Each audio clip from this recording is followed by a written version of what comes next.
Nuevo Nissan Versa. Sus asientos Zero Gravity inspirados en estudios de la NASA y su diseño aerodinámico te dan la sensación de manejar un auto de otro planeta. Cotízalo desde 19,990. Nissan Innovation that excites. Fin de espacio promocional y publicitario. Aportamos contexto a las noticias. Analizamos a fondo la realidad. Usted ve y escucha. La revista de Opinión Democracia. Periodismo de verdad.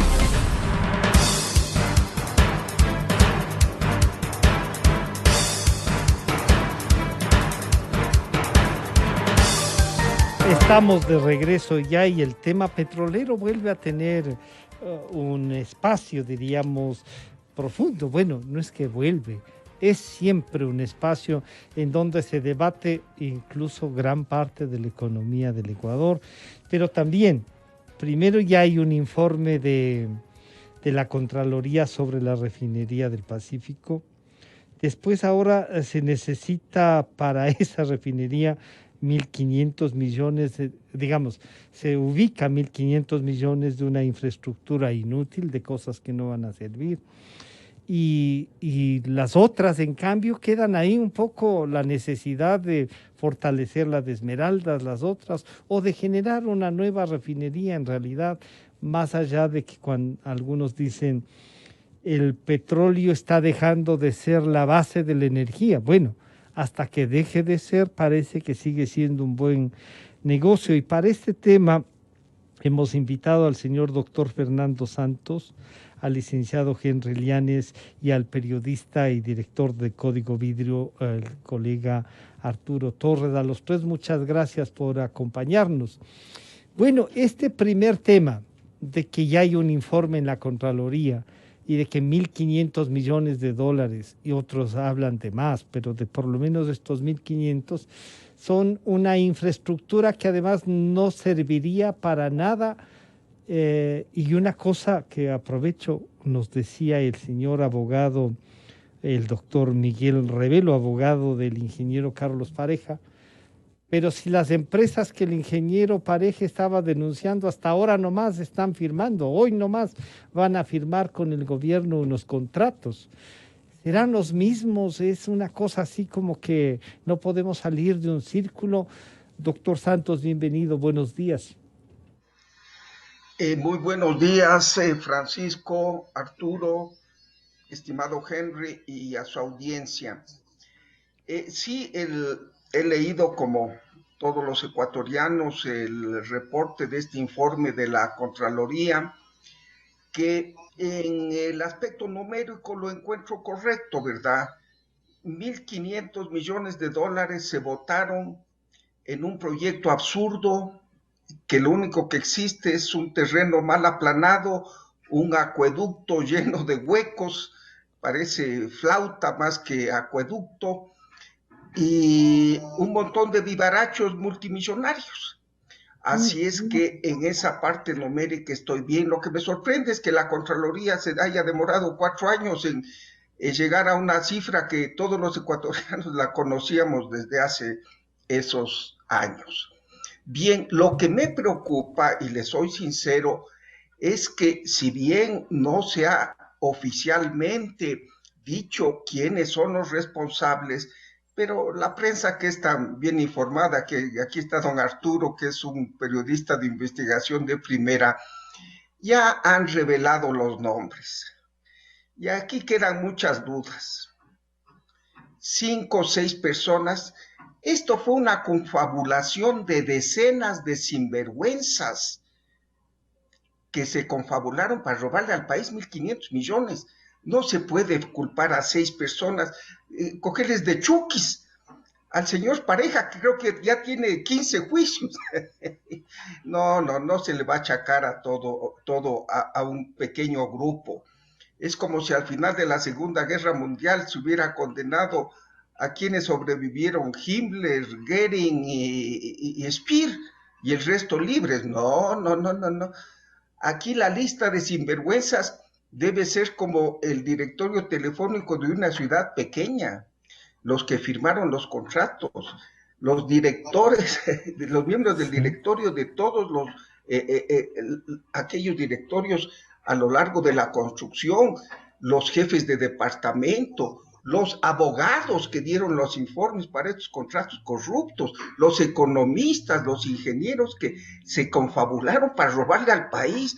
Así es que en lo numérico estoy de acuerdo, son 1.500 millones de robo descarado, el 1,5% del Producto Interno de un país. Esto es monstruoso, botado a la basura, pero sí que cuidadito con este informe, se quiere desviar la atención y centrarla solo en unos pocos sinvergüenzas, pero poquitos, y el resto, así es que cuidadito Contraloría con sus trucos de 14 años, de a las sardinas hacerles freír y a los tiburones dejarles que sigan navegando con buen viento y con buen billete.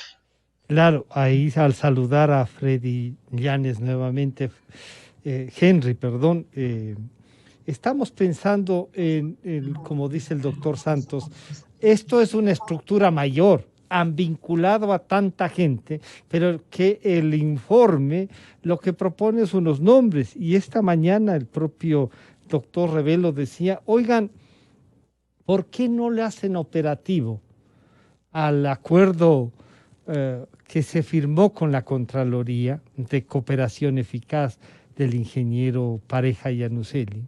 Pero además de hacer ese acuerdo y de ejecutarlo, de defender, de tener cuidado, incluso le decía, la vida puede estar en peligro del ingeniero Pareja.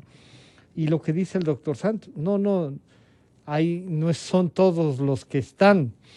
Y entonces, ahí hay un problema, Henry. Bienvenido, buenos días. Saludos cordiales, estimado Francisco. Un cordial saludo para el doctor Fernando Santos y para Arturo Torres y para la audiencia. Yo estoy de acuerdo con lo que dice el doctor Fernando Santos Salviti. En este armazón están involucrados mucha gente, ¿no? Empezando por el presidente y vicepresidente de la República, en este caso Correa, y Glass, ministros, directorios, técnicos, también empresas, ¿no? Contratistas, ¿no?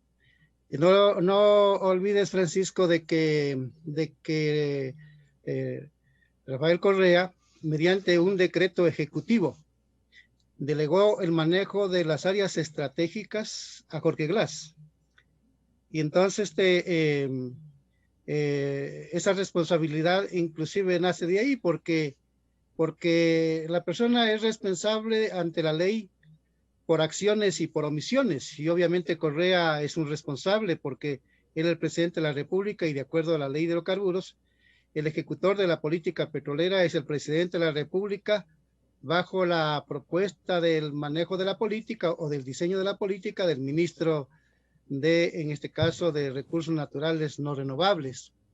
Y luego que el enfoque de la auditoría no parte de 4 elementos fundamentales. Primero, ese concepto de la refinería del Pacífico no estuvo bien definido y eso es lo que omite la Contraloría. Es decir, la Contraloría no se refiere de que no había un concepto de construcción de esa refinería en donde estén de por medio, por ejemplo, las fuentes de financiamiento, en donde estén de por medio, por ejemplo, el estudio de mercado, en donde estén de por medio, por ejemplo, la inversión de la obra. Se hablaba de 12.500 millones de dólares, ¿no? Pero no se sabía para qué querían la refinería, hablaban en términos generales, ¿no? La petroquímica, para desarrollar la petroquímica a su máximo nivel, no se requerían 12.500 millones de dólares, sino a lo mejor 35.000 millones de dólares si querían ir a competir con el mundo internacional, en donde la petroquímica ha desarrollado como 4.000 productos. Entonces, eso es una cosa muy grande. Tampoco estaba definido, y la Contraloría no le enfoca, por ejemplo, el nivel de rentabilidad. Entonces, primero, no estaba concebido el proyecto. Segundo, no había las fuentes de financiamiento. Tercero, no estaba establecido el nivel de rentabilidad. El 4, no estaba definido los tipos de productos que se iban a obtener, con qué petróleo se iba a abastecer la planta, en fin, nada de eso. Entonces claro, la Contraloría se ha centrado en este tema de las inversiones de la obra. es plata al agua, como siempre lo dijimos en el propio gobierno de Correa. En la Radio Democracia tiene grabado ahí muchas intervenciones donde hemos estado con Fernando Santos Alvite, con René Ortiz, varias entrevistas, yo mismo. Tú recordarás, Francisco, que Glass se fue con Ramiro González a China a conseguir financiamiento, ¿no? Y era una entrevista con Gonzalo Rosero. Y yo le dije a Gonzalo Rosero, estos señores van a fracasar, no van a conseguir tal crédito y tampoco van a conseguir a concretar este proyecto, ¿no? Porque está mal concebido, no tiene fuentes de financiamiento, ¿no? Y entonces el tiempo nos ha dado la razón. Entonces yo diría que si si yo me estaba en la cuantificación, como dice el doctor Santos, estás de acuerdo, los 1.500 millones son, sí, pero claro, en el reparto pensar, que encuentra la Contraloría, para llamarlo así, en ese reparto faltan nombres. Faltan nombres. Y yo ya me pongo a pensar, por ejemplo, en los años 80, si se hubiera hecho esto, y estando de Contralor, por ejemplo, el doctor Hugo Ordóñez. Claro. Otro gallo le cantara al país, ¿no? Claro. Porque ahí sí no se podía robar. Claro. Pues, ¿no? Ahí sí no se podía el doctor robar. Hugo Ordóñez, no el doctor Hugo Ordóñez claro. Espinosa habría salido por los fueros.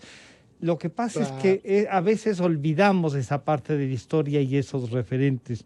Quiero saludar nuevamente a Arturo Torres. Arturo, bienvenido, buenos días. Bueno, aquí hay, uno diría, la reafirmación, la ratificación de que 1.500 millones, como ha dicho Henry, se fueron al agua. Pero estaba recordando una declaración del asambleísta reelecto, además, por UNES, por el grupo del correísmo, el señor economista, me parece que es Pavel Muñoz. Él decía, pero ¿por qué hacen tanto escándalo si cuando uno tiene un terreno y tiene platita hace el cerramiento, después paga los planos y así poco a poco vamos construyendo? Pero claro, ahí destroza lo que dice Henry, no hay un proyecto, no hay financiamiento, no hay una perspectiva, lo que hay es el lleve. ¿Cuál es la perspectiva de investigación que Código Vidrio y Arturo Torres conduce de esto que nos acaba de ratificar, no a los 4 años, a los 8 por lo menos, la Contraloría General del Estado? Arturo, bienvenido, buenos días. Buenos días, Francisco, muchas gracias por la entrevista. Saludos a Fernando Santos y Henry Llanes. Es un placer compartir con ustedes, que conocen mucho más sobre el tema que yo, o que los periodistas que básicamente damos cuenta de lo que está ocurriendo.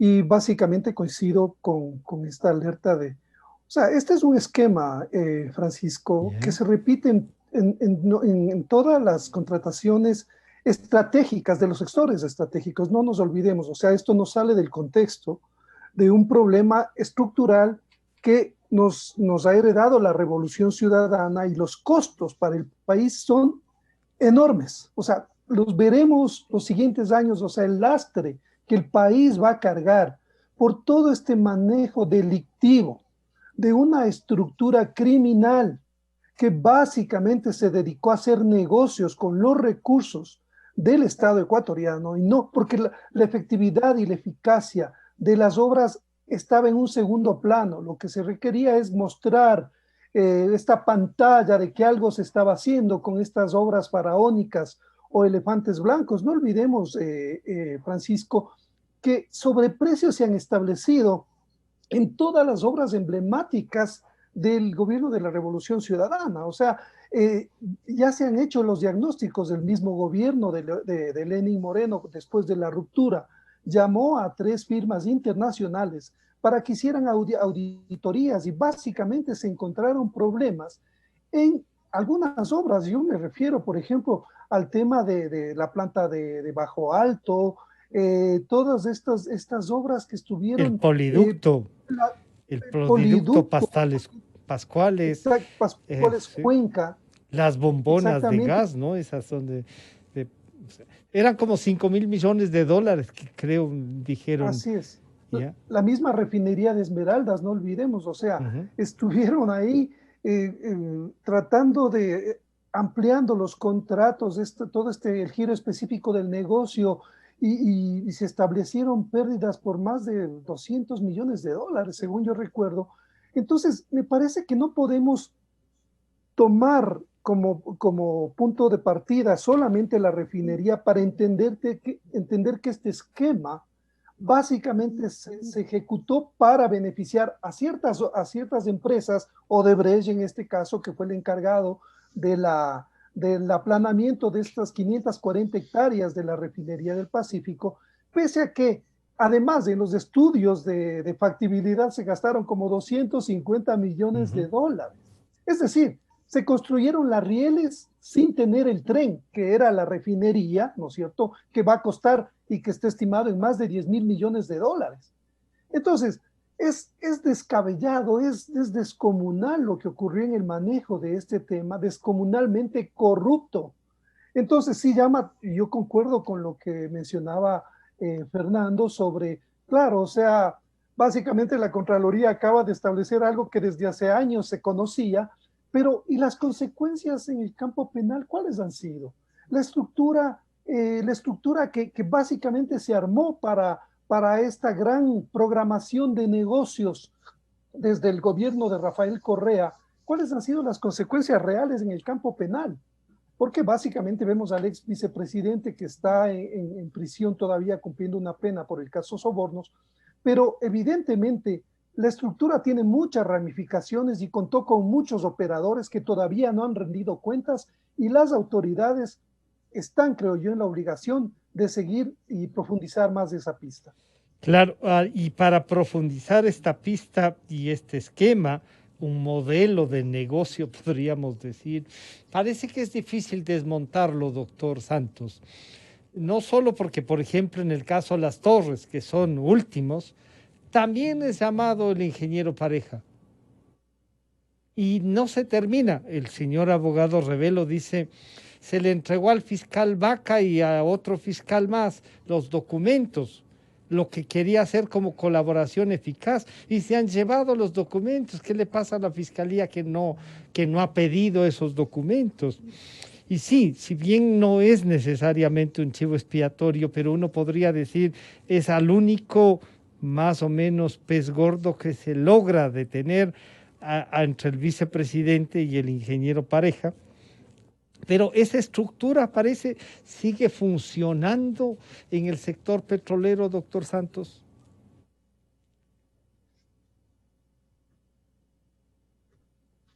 Perdón, el micrófono. Sí. Mire, Francisco, a mí me ha causado un gran dolor, le soy sincero, que esta corrupción en el sector petrolero haya continuado en el gobierno del presidente Moreno. Yo quiero resaltar que se han nombrado 2 ministros de primera, como son Carlos Pérez y René Ortiz, gente absolutamente honorable y conocedora de la materia. Pero esta estructura de Petroecuador, y en el mismo ministerio, el señor José Augusto, a quien no lo conocí nunca, también ha sido un pícaro, para usar una palabra conocida. Está tan enraizado en el sector petrolero la corrupción. Mire, yo que cuando asesoro al ministro Ortiz vienen y me denuncian en Petroamazonas o en Petroecuador, nos cobran coimas para hacer las bases de una licitación, nos cobran coimas para adjudicarnos el contrato, nos cobran coimas para pagarnos las facturas, nos cobran coimas para terminar los contratos. O sea, sigue y no pasa nada, no pasa nada. Como Arturo y usted muy bien lo mencionan, la parte penal es lo único que les asusta a estos sinvergüenzas. Y quiero hacer un símil. En el caso Sobornos, en pocos meses, desde el presidente de la República, que era el jefe de la mafia, hasta contratistas que se prestaron para la corrupción, ya están con sentencias ejecutoriadas, ya son parte de la estructura criminal. Pero en el más grande atraco de la historia del país, 1.500 millones de dólares botados a la basura, todavía no se inicia el juicio. Usted, para mala suerte, sale apurado a su oficina de la casa y tiene un pequeño choque con alguien y le sale bravo el conductor con el que le chocó, llaman a la policía y comienza el juicio. Aquí se robaron 1.500 millones de dólares y todavía no se inicia el proceso penal. Uno se sorprende qué pasó. Yo tengo mucha fe en la fiscal, ¿verdad? Y en la misma justicia he vuelto a recuperar la fe. Francisco, mire, es digno de resaltar el hecho de estos 3 jueces de la Corte Suprema que niegan la libertad de estos pícaros, Celis y sus hermanos, Agustos y sus hermanos, a tarea de pícaros. Bien está que estén en la cárcel, porque querían fugarse. Estamos recuperando un poco la justicia, pero en este caso no se ha iniciado, no hay una foja, la foja 1 del proceso, en un atraco a ojos vistas del país y del mundo. ¿Qué pasa? ¿A quién defienden? ¿Qué intereses están atrás? Este señor Muñoz, que se da de honorable, él era miembro del directorio de Petroecuador cuando sucedieron un montón de atracos. Todavía son tan audaces los correístas que en lugar de arrepentirse, piden ahorita una comisión de la verdad, ¿verdad?, para que les liberen a todos estos pichos. Así es que la justicia penal está en deuda con el país, enorme deuda, que el más grande atraco de la historia, porque nunca habrá un atraco de esta magnitud del 1.5% del Producto Interno Bruto. Y en este solo caso se abre el sumario, como decimos. Claro, pero y en este solo caso, y ahí permítame decirle entonces a Henry Llanes, Henry, si bien es cierto que la justicia está lenta, todo eso, parece que también esta estructura funciona en aquellos que no permiten tener toda la información, y lo que dice el doctor Santos, siguen ahí, no se puede trabajar con esa naturaleza. Yo recuerdo que incluso se inició un juicio, hay una demanda y un informe sobre la compra del terreno para hacer, y quienes compraron antes de que les compraran a su vez otros, y decían, si costaba más o menos 1.200.000, pasó a costar 12 millones. Y ya incluso ahí nomás ya tenemos quienes se han ganado en 12 millones de 1.500. ¿Qué hacer, Henry? ¿Cómo hacemos para que incluso aquellos que han llevado los sueltos paguen? Sí, a ver, por eso es que el 32.36% de los ecuatorianos en la segunda vuelta, ¿ya?, se votó por Guillermo Lasso, ¿ya?, porque realmente este 32.36% lo que le está diciendo al nuevo presidente de la República, que tiene que realmente no defraudar al pueblo ecuatoriano, ser fiel con la dignidad, con la honestidad, armar un equipo de gobierno que le permita ir hasta lo último, hasta la esencia de la corrupción, que no debe haber perdón y olvido para toda esta corruptela de los 14 años que se robaron, como decía una funcionaria del BID, 70.000 millones de dólares.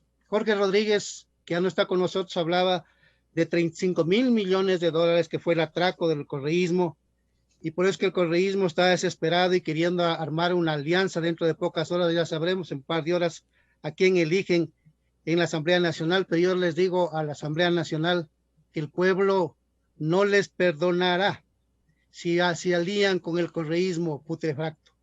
No les perdonará, eso sí les digo, no les perdonará. Hay los votos más que suficientes por fuera del correísmo para estructurar la Asamblea Nacional, y hay los votos por fuera del correísmo para ir a una gobernabilidad decente y digna en esta república. No se puede pactar con el correísmo, no puede llegar a acuerdos cuando hay una oposición que es sectaria, radical, dogmática, y uno puede llegar a acuerdos, es correcto, pero no se puede llegar a acuerdos con una estructura política que tiene un rabo de paja más grande que la de un lagarto. Entonces no se puede, la gobernabilidad no está por ahí. Quienes creen que esa es la gobernabilidad, están extremadamente equivocados. El tema aquí en la corrupción petrolera, aquí hay una pieza clave. Hay una pieza clave que no le paran zona, que no le paran bola, y bien hace el abogado de alertar que está en peligro su vida. Aquí el que sabe el barullo por dentro se llama Carlos Pareja Yanuseli. ¿Y por qué no quieren aplicar entonces este acuerdo de asistencia, ¿cómo es que se llama esto? De este acuerdo para la cooperación eficaz. Esta cooperación eficaz, dice, tiene nombrado, tiene firmado desde que regresó, pero no le paran bola. Claro. Lo que pasa es que hay una trama de corrupción que le estructuró el correísmo en todo el Estado. La función, tanto en la función judicial, tanto en la Fiscalía, Contraloría, en todos los organismos de control y en el órgano ejecutor que es del gobierno central. En todo eso la tiene la trama bien armada. Entonces hay un libro que tú lo has de haber leído seguramente, y estoy seguro que sí, que es un libro de Michel Foucault, La microfísica del poder. Fernando Saltos lo ha de haber leído, y también Arturo Torres. La microfísica del poder quiere decir que en cada espacio, cada persona tiene un poder, pues, ¿no? Y obviamente en el tema de la corrupción está muy bien articulado, pero es que el nuevo gobierno tiene que desmontar toda esa corrupción. No tiene que haber perdón y olvido. El presidente Lazo se equivoca en decir yo no voy a perseguir a nadie. No se le está pidiendo que persiga a nadie. Lo que le está pidiendo es que tiene que luchar para limpiar la corrupción en el Estado y en la sociedad. Y entonces, volviendo a Carlos Pareja Yanuseli, Carlos Pareja Yanuseli le concedió una entrevista a Carlos Vera en el tiempo del correísmo, cuando estaba Carlos Pareja en los Estados Unidos. ¿Qué le dijo Carlos Pareja Yanuseli a Carlos Vera? Mire, allí en la Contraloría hay 4 directores. Sería bueno ver la grabación que hizo para Carlos Vera. Hay 4 directores donde lo involucraba a Pablo Celi. A Pablo Celi ya lo involucraba que son los negociantes de los exámenes de auditoría. Y eso dijo, ahí hay una trama de 4 directores que son los que están involucrados en la corrupción. Entonces, ¿cómo va a pasar una cooperación eficaz? Un acuerdo de cooperación eficaz con Pareja Yanuseli, si hay un bloqueo, ahí hay un bloqueo, y entonces y lo mismo debe estar sucediendo en la Fiscalía.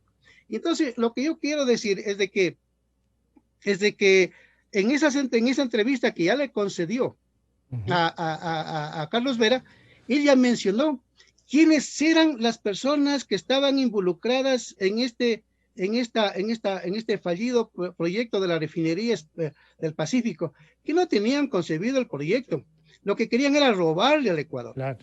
Lo que querían era ellos buscaban proyectos en donde supuestamente iban a hacer la inversión. Sí, era eso. Era simplemente un pretexto para llevarse la plata del sector petrolero. Entonces yo lo que creo es que aquí a mí me parece que lo que dice el abogado de Pareja Yanuseli, y aquí hay que levantar toda una opinión pública. Yanuseli tiene que asumir las responsabilidades penales las que tenga que asumir. Y además ha firmado. Pero claro, él tiene que asumir. Pero lo que yo no estoy de acuerdo es que a él se le quiera responsabilizar de todo, como que hubiera sido el único culpable. Y ahí sí, perdón, y ahí voy, Henry, permíteme ir donde Arturo, porque ahí hay una cosa que es de opinión pública.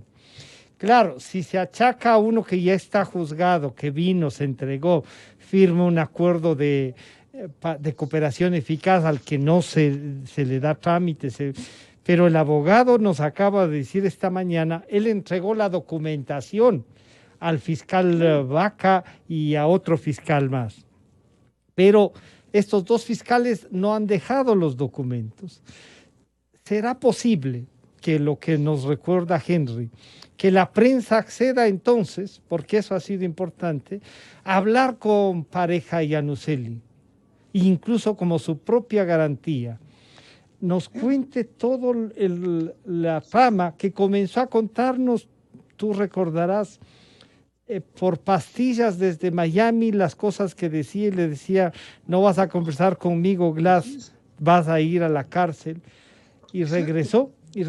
¿Cómo estructuramos esto, Arturo?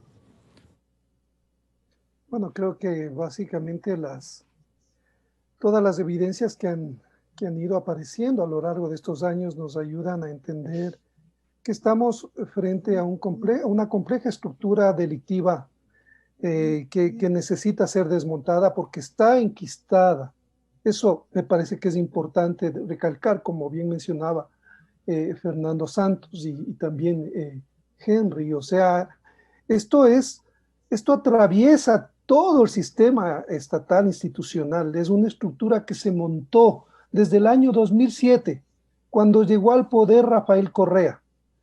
Él fue el que puso la piedra angular de este esquema corrupto que tanto daño causó al país, porque los daños se han estimado económicos en 70.000 millones de dólares. Y lo que nos ha costado, vacunas, ¿cuánto problema hemos tenido para adquirir? ¿Cuánto lo de las pruebas PCR no pasan de 500, 600 millones de dólares? Imagínense esos recursos para poner un ejemplo. O sea, porque a veces las cifras no nos dicen mucho si es que no ejemplificamos con qué se habría podido hacer con 70.000 millones de dólares. ¿Cuántos hospitales? ¿Cuántas escuelas? O sea, es increíble el daño que se le ha hecho al país. Yo no sé cuánto tiempo nos tocará invertir para recuperarnos de este golpe, que es un golpe que afecta directamente a todos los ecuatorianos. Y vuelvo al tema angular. El entonces presidente Rafael Correa, declara mediante decreto una de sus primeras obras. En noviembre del 2007, una de sus primeras decisiones es declarar en emergencia al sector petrolero.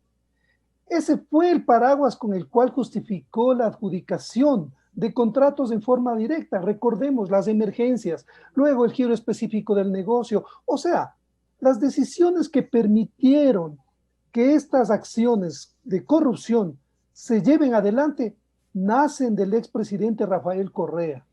Entonces, eso es lo que debe investigarse como una delincuencia organizada que básicamente atraviesa, como decía hace un momento, todo el sistema estatal y todas las instituciones, y sobre todo donde hay más recursos, que es el sector energético. Yo les quiero pedir, para culminar este diálogo a los tres, entonces, si está tan enraizado, ¿cómo hacemos para que no se queden? Muchos ya están rondando, para que no se queden en este inicio del nuevo gobierno.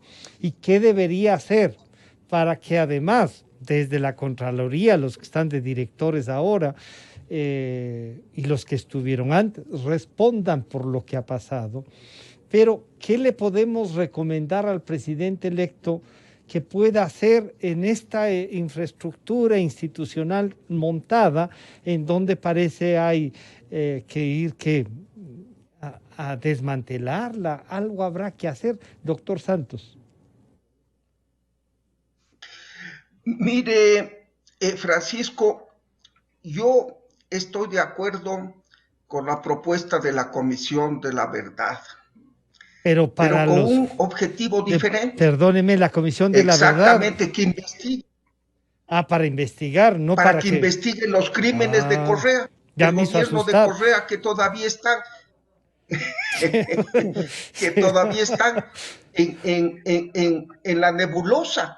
Que se haga una Comisión de la Verdad para desmantelar, como dice Arturo, la estructura criminal que estableció Rafael Correa desde el año 2007 y que lamentablemente el presidente Moreno a medias la trató de acabar, y que la justicia, un cuartito nomás, que haya una Comisión de la Verdad, porque es tan grande el daño de estos sinvergüenzas.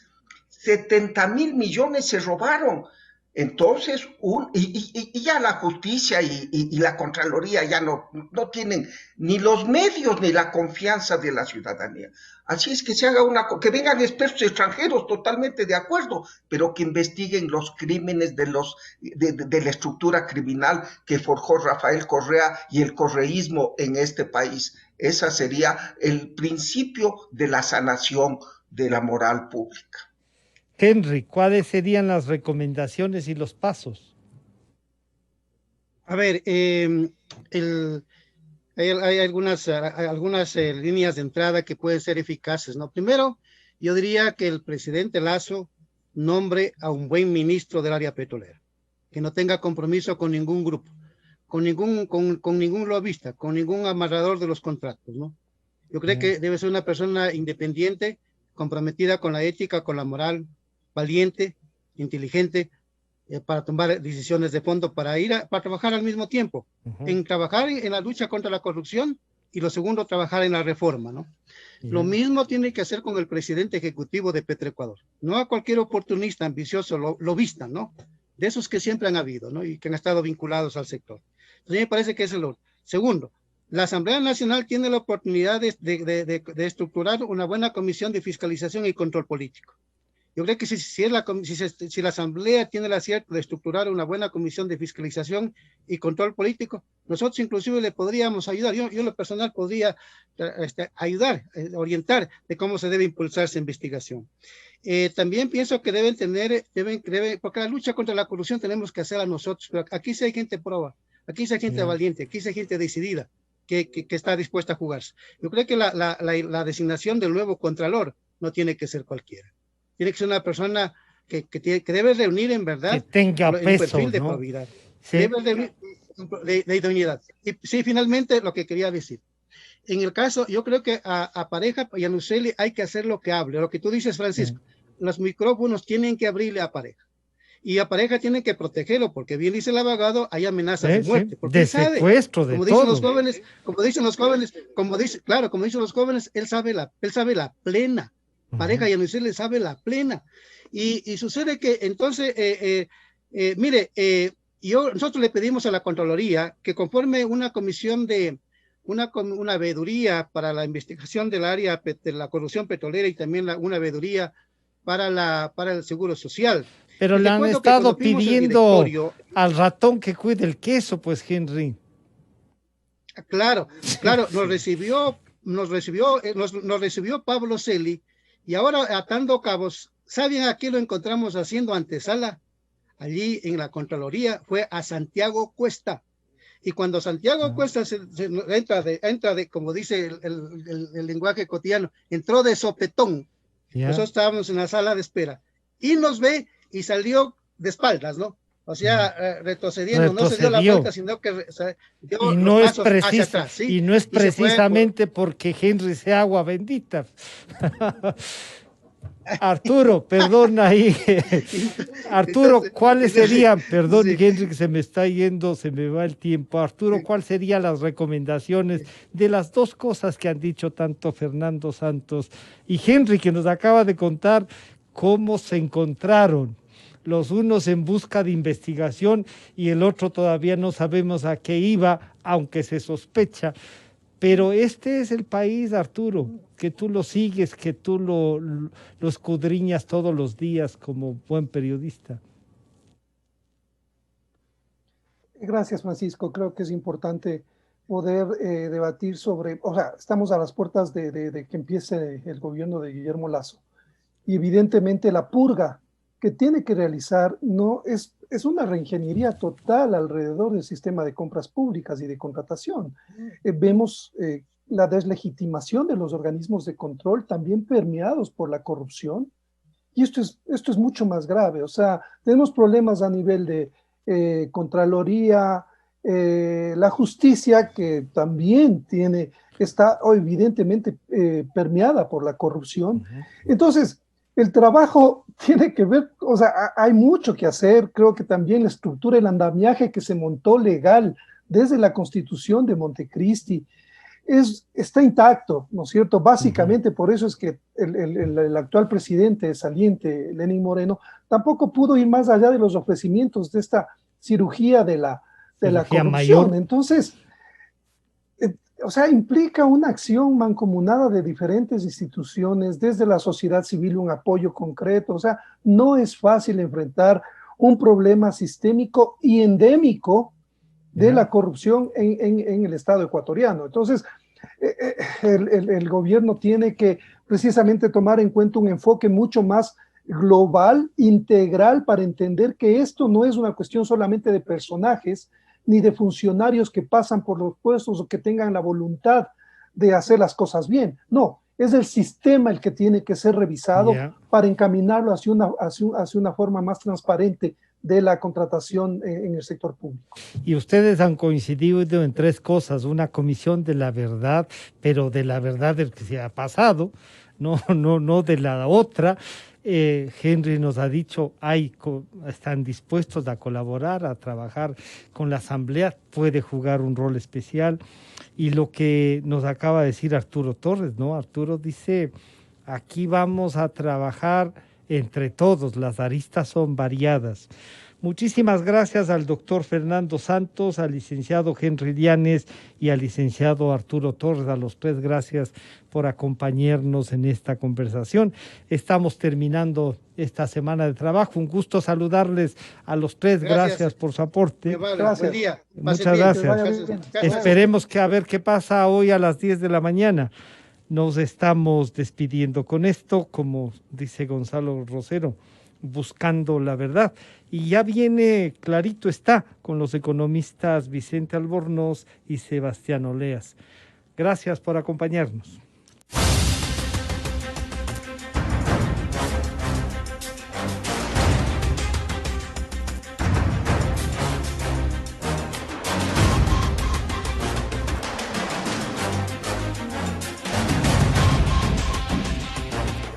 Gracias al auspicio de... La confianza no viene solo de la tecnología o de lo que es capaz de hacer una gran industria. INV Metal